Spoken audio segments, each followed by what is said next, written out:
American মিডিয়ায় আজকে ভারত এবং আমেরিকার সম্পর্ক নিয়ে ব্যাপক আলোচনা হচ্ছে। সিএনএনের বিশ্লেষক ফিরাজ জাকারিয়া মন্তব্য করেছে, ট্রাম্প প্রশাসনের কারণে 2 থেকে 3 দশক ধরে গড়ে ওঠা ভারত এবং আমেরিকার সম্পর্ক কয়েক সপ্তাহের মধ্যে ক্ষতিগ্রস্ত হয়ে গেছে। তিনি এটাকে ট্রাম্পের অন্যতম বড় কূটনৈতিক ভুল বলে উল্লেখ করেছে। অন্যদিকে ট্রাম্পের উপদেষ্টা পিটার নাভারো অভিযোগ করেছে, ভারত রাশিয়ার কাছ থেকে সস্তায় ক্রুড অয়েল কিনে পুতিনকে যুদ্ধের জন্য সাহায্য করছে। তার মতে ভারত যদি সত্যিই আমেরিকার কৌশলগত অংশীদার হতে চায়, তাহলে রাশিয়ার কাছ থেকে এই তেল কেনাকাটা বন্ধ করতে হবে।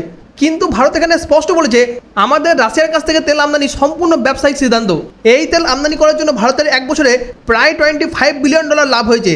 এমনকি ভারতের সঙ্গে রাশিয়ার রুপিতে লেনদেন হওয়ার জন্য সেই অর্থ পুনরায় ভারতের মধ্যেই বিনিয়োগ হচ্ছে। এদিকে ট্রাম্প প্রশাসন ভারতের রপ্তানি পণ্যের উপর অতিরিক্ত 25% শুল্ক আরোপ করেছে, যার ফলে এখন বর্তমানে মোট শুল্ক 50% হয়ে দাঁড়িয়েছে। এর ফলে ভারতের বাণিজ্যের মধ্যে একটা বড় প্রভাব পড়তে পারে।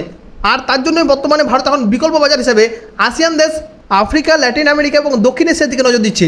প্রধানমন্ত্রী নরেন্দ্র মোদী সম্প্রতি রাশিয়ার প্রেসিডেন্ট পুতিনের সঙ্গে কথা বলে ভারতের অবস্থানকে স্পষ্ট করেছে। বিশেষজ্ঞরা বলছে যে এই পরিস্থিতিতে ভারত রাশিয়া প্রতিরক্ষা সহযোগিতা আরও বাড়তে পারে, বিশেষ করে S-400 এবং S-500 ক্ষেপণাস্ত্র এবং Su-57 যুদ্ধ বিমানকে নিয়ে। এ বিষয়ে আপনার কি মতামত?